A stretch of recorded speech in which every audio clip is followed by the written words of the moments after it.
conexão, uma interação jurídico-espiritual entre o ato e a reação.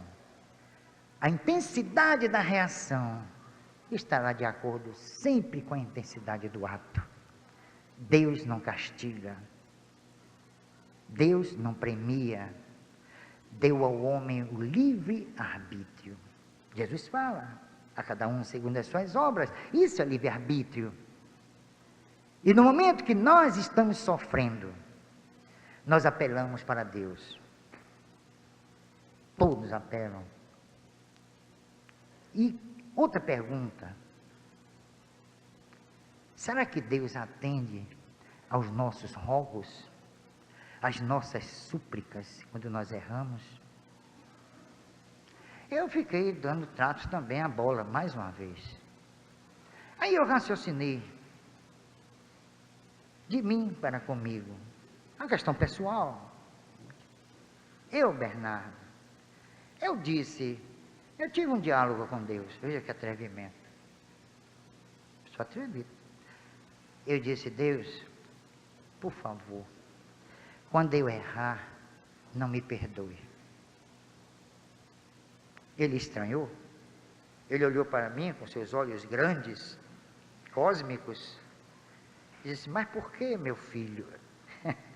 Eu disse, porque o Senhor pode me tirar a oportunidade de me reabilitar por mim mesmo. E disse a ele, o senhor aceita um conselho? Veja, peça uma maluquice, né? Ele disse, aceito. Ele fez, não, eu disse a ele, não crie um instituto da impunidade. Que quando o Senhor perdoa, o Senhor anula a responsabilidade. E nós temos que assumir a responsabilidade dos atos que praticamos. Aí esse Deus com quem eu conversei disse, olha, meu filho, eu não sou o verdadeiro Deus, eu fui criado pelos homens, eu não tenho culpa. Aí eu compreendi que estava falando com uma criação minha, nossa, de todos os séculos, daquele Deus criado à nossa imagem e semelhança. Aquele Deus que perdoa as minhas ofensas, quando eu devo responder por elas, é a lei. Emmanuel disse, estranharam até, dito por Chico Xavier, a lei de Deus é implacável. Mas não é possível que Emmanuel tenha dito uma coisa dessa? É sim, para o nosso benefício. Nós temos que responder pelos atos que praticamos. Isso é inevitável. Acendam velas, promessas, vão a pé ao Bonfim, de Itabuna até o Bonfim. Façam o que vocês quiserem. É a lei. Dura lex sed lex. Por quê? É castigando o homem? Não. O homem, Deus nos deu a possibilidade de construirmos o nosso futuro de paz ou de conflito, através do livre-arbítrio. É isso que nós precisamos aprender. Dosar as nossas ações, as nossas atitudes. Não é apenas fazer aquela introspecção do conhece-te a ti mesmo, que está escrito no templo de Apolo, em Delfos, e que foi, assim, o leitmotiv da filosofia socrática. Não é apenas o conhece-te a ti mesmo. Eu já sei que sou. Eu sou um ser eterno, responsável diante dos atos que pratico, partícipe da sociedade onde reencarnei, e eu tenho um dever moral para comigo mesmo e para com a lei de Deus que está em minha consciência, de agir sem ferir os direitos alheios. Saber até onde vai o meu direito e começa o direito de outrem. Respeitar os homens me respeitando. Talvez esteja aí aquela outra sentença fantástica de Jesus. Ama o próximo como a ti mesmo. Amar o próximo como a si mesmo. E aí, mais uma vez, lá vou eu me perguntando, o que é amar a si mesmo? É uma questão difícil de responder. Eu, pelo menos, sinto uma dificuldade tremenda. Será que eu sou narcisista? É me amando muito? Será que a autoestima é em um grau assim muito elevado? O que será amar a mim mesmo? Quando eu descobrir, numa próxima oportunidade, eu conto para vocês. Então, eu ainda estou procurando. Eu ainda estou querendo essa resposta. Mas eu quero essa resposta não do mundo, nem dos homens, nem de Deus, mas de mim mesmo. Que Ele me deu a possibilidade de todas as respostas a todas as perguntas. Eu encerro em mim resposta e pergunta. É a dialética do espírito entre o ser e o não ser. Entre os dois polos que nós criamos, a nossa imagem e semelhança, o bem e o mal, o que deu reforço, e que reforço filosófico ao maniqueísmo. E aí eu vou joeirando os evangelhos e vou encontrando expressões notáveis do mestre de Nazaré. A parábola do credor incompassível é fantástica, notável, luminosa. Um sujeito resolveu perdoar as dívidas daqueles que a ele deviam. E aparece um sujeito e ele teve sua dívida perdoada. E aí chega na rua e encontra alguém que devia a ele. Ele aí cobra. E a pessoa não pôde pagar. Ele levou aquela pessoa à prisão. Aí eu perguntei a mim mesmo, o que é isso? Por que Jesus escreveu essa parábola? Nós gostamos que perdoem as nossas dívidas, mas não perdoamos a quem nos deve. O perdão entre nós ainda é possível, factível, até necessário. Entre nós. Porque eu me ofendo, vocês se ofendem. O perdão é fruto, filho da ofensa. E Deus não se ofende. Logo, ainda tem mais essa. Se Ele não se ofende, não pode perdoar. Porque aqueles que não perdoam como Deus, é porque não se ofendem. E nós precisamos chegar aí. Nós precisamos sair dessa situação do perdão, para entrarmos na situação da não ofensa. Isso é que é notável. Eu não me ofendi. Eu não vou perdoar porque eu não me ofendi. Eu não tenho nada que perdoar ninguém, porque eu não me ofendo. Eu ainda vou dizer isso. Quer dizer, eu disse isso, mas disse da boca para fora. Porque eu ainda me ofendo. Nós nos ofendemos. Todos se ofendem. Eu podia até conjugar um verbo aqui. Eu me ofendo, você se ofende, nós nos ofendemos. Não é? Eu podia até conjugar um verbo. Não sei se é até um neologismo semântico, mas nós nos ofendemos. Ora, se nós nos ofendemos, o perdão. Mas o perdão não anula a falta. Aí, outra questão difícil. O perdão não anula a falta? Eu disse de mim para comigo. Aí eu respondi, não. Porque se o perdão anula a falta, as pessoas que perdoam estão criando também um processo contrário à responsabilidade moral do indivíduo. Veja só, é meio complicadinho, mas é verdade. Então eu perdoo, pronto, eu fiz minha parte, mas o erro continua. Por quê? Aí novamente a pergunta. Porque nós não pagamos pela falta que cometemos, mas pelos seus resultados. Não é a falta em si que cria o problema, mas o resultado, ou os resultados. Porque muitas vezes a falta é concêntrica. E vocês sabem o que é um processo concêntrico. Joga uma pedrinha à flor da água. Ó. Não é isso? Não criam esses círculos? Então, quando nós cometemos um erro, pode acontecer esse processo concêntrico. E aí nós temos que assumir uma responsabilidade concêntrica, ampla, elástica, não só numa vida, mas em várias vidas. Cria uma sucessão em nível de responsabilidade. Isso é complexo? Claro que é complexo. Isso é difícil de entender? É muito difícil de entender. Quer dizer, eu tiro por mim.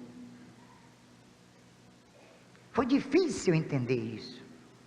Porque eu estava condicionado por valores que negavam peremptoriamente, totalmente, toda essa processualística que eu encontrei no cerne dos evangelhos.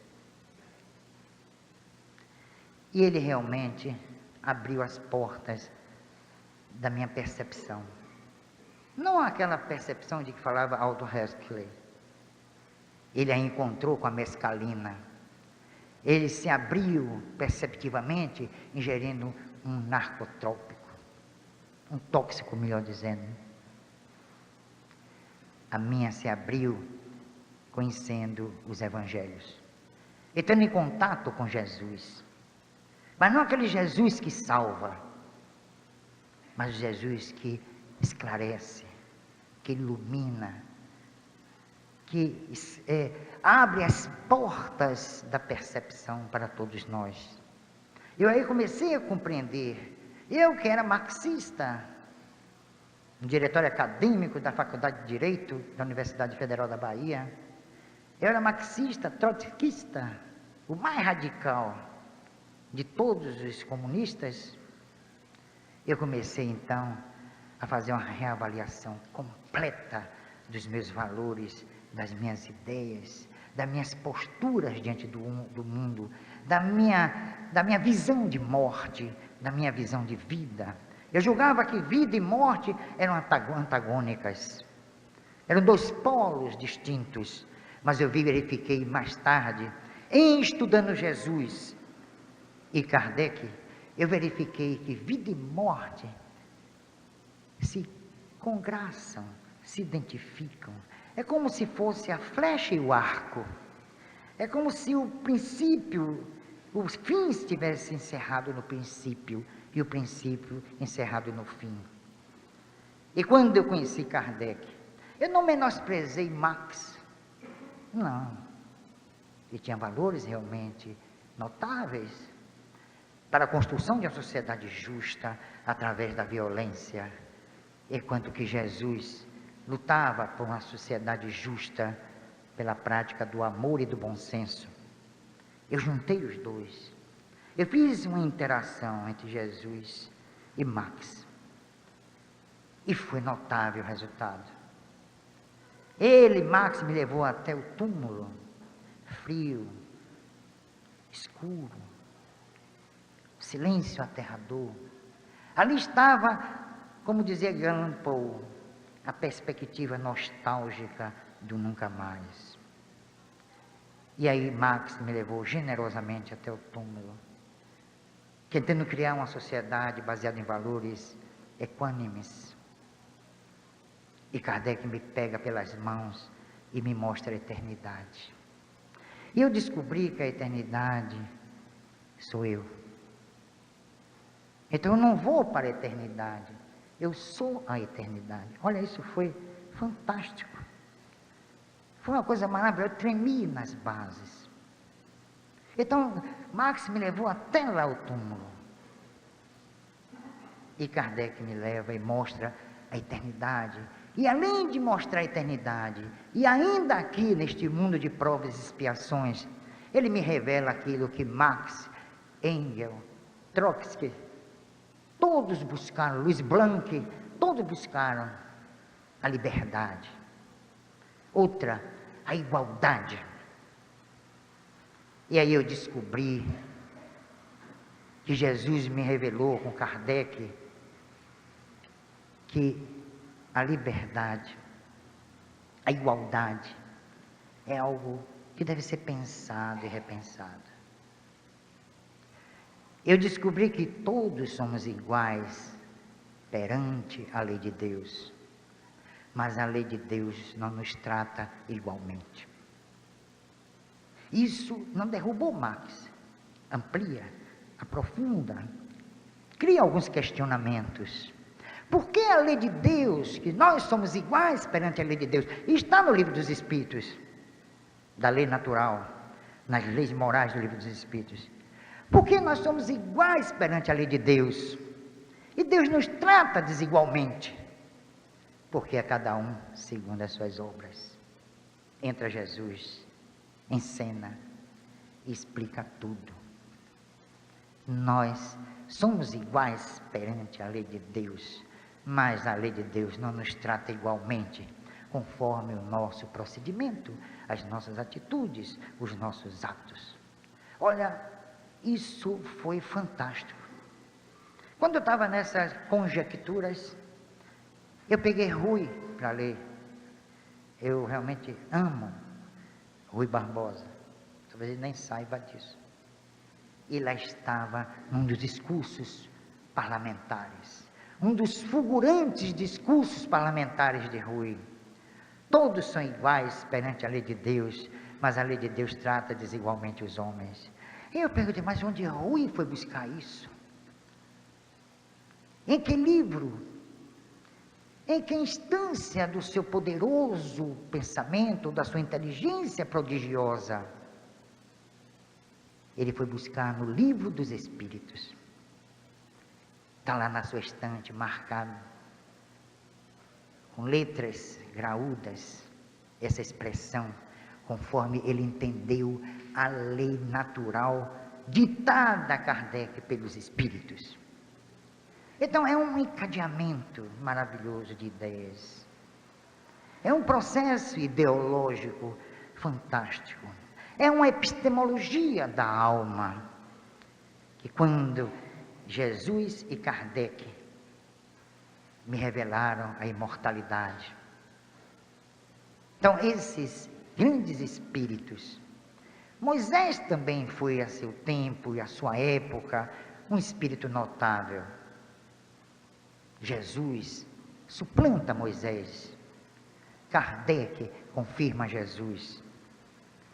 Então essa foi a grande, como eu disse no início, Moisés faz uma pergunta a Deus, uma pergunta cheia de dor, de incompreensão, de dúvida, de questionamento, uma pergunta cheia de enigmas. E aí vem Deus e manda Jesus.